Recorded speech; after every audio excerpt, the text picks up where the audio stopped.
Oke, kembali lagi ke channel Naufal Brian Motovlog.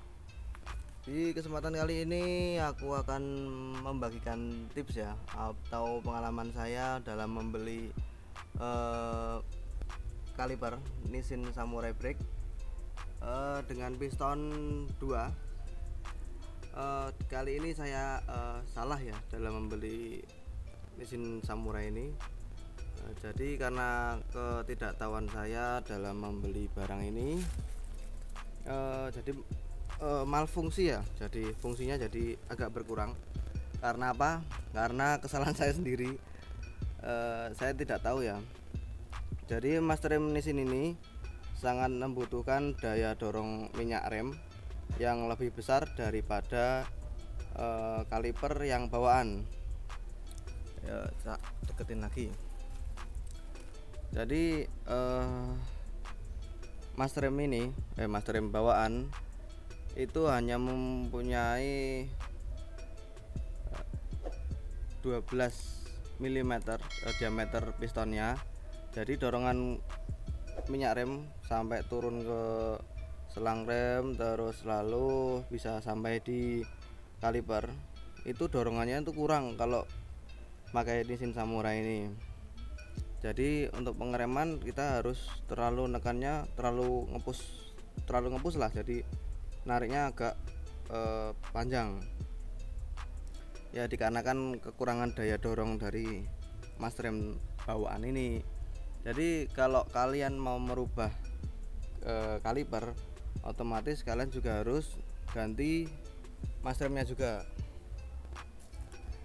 karena master rem ini yang bawaan punyanya King atau bawaan motor-motor lainnya ya, kebanyakan tuh cuma memiliki diameter 12 mm lah, 12 mm. Terus kalau udah di upgrade yang aftermarket lah, itu seperti KTC, RCB, KRS dan yang lainnya, itu ada yang radial dan aksial. Itu biasanya udah memiliki diameter kalipernya, diameter piston maksudnya itu udah 14 mm. Kalau bawaan masih ada yang 10, ada yang 11, ada yang 12. Nah, bagi kalian yang mau ganti kaliper, kalian juga harus pikirkan lagi master remnya, karena kaliper yang aftermarket bukan bawaan itu sangat butuh banget dorongan minyak rem dari master rem yang lebih besar.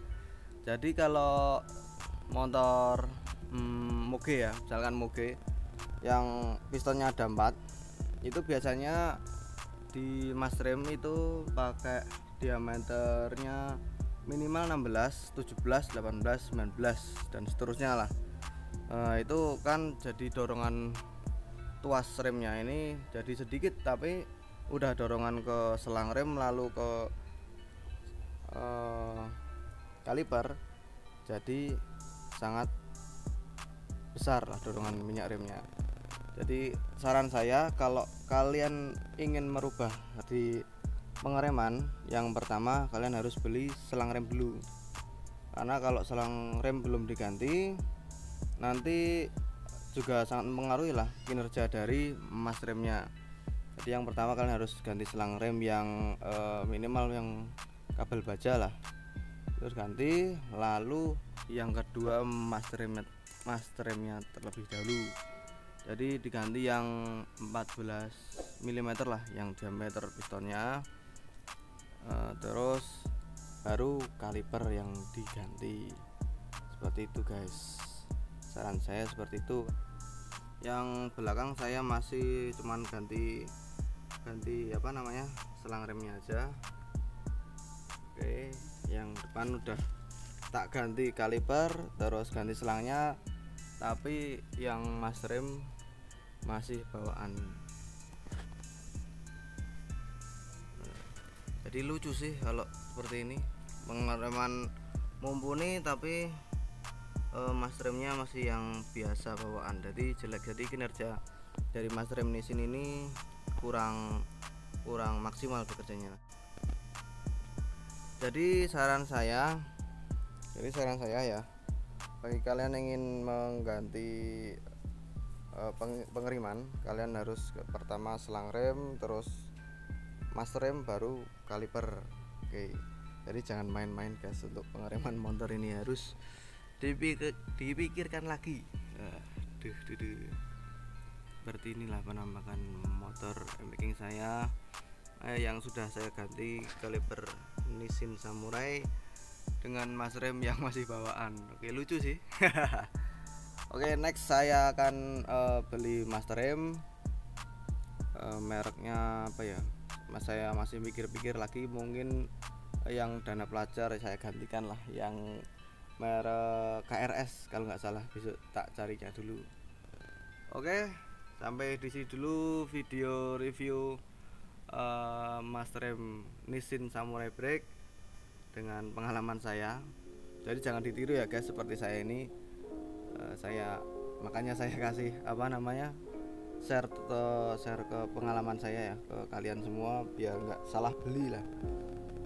Oke, sampai di sini dulu video review dari saya. Jangan lupa subscribe channel ini supaya kalian tidak ketinggalan perkembangan channel video ini. Lalu share, komen, like. Jangan lupa juga follow akun Instagram Naufal Brian Motovlog.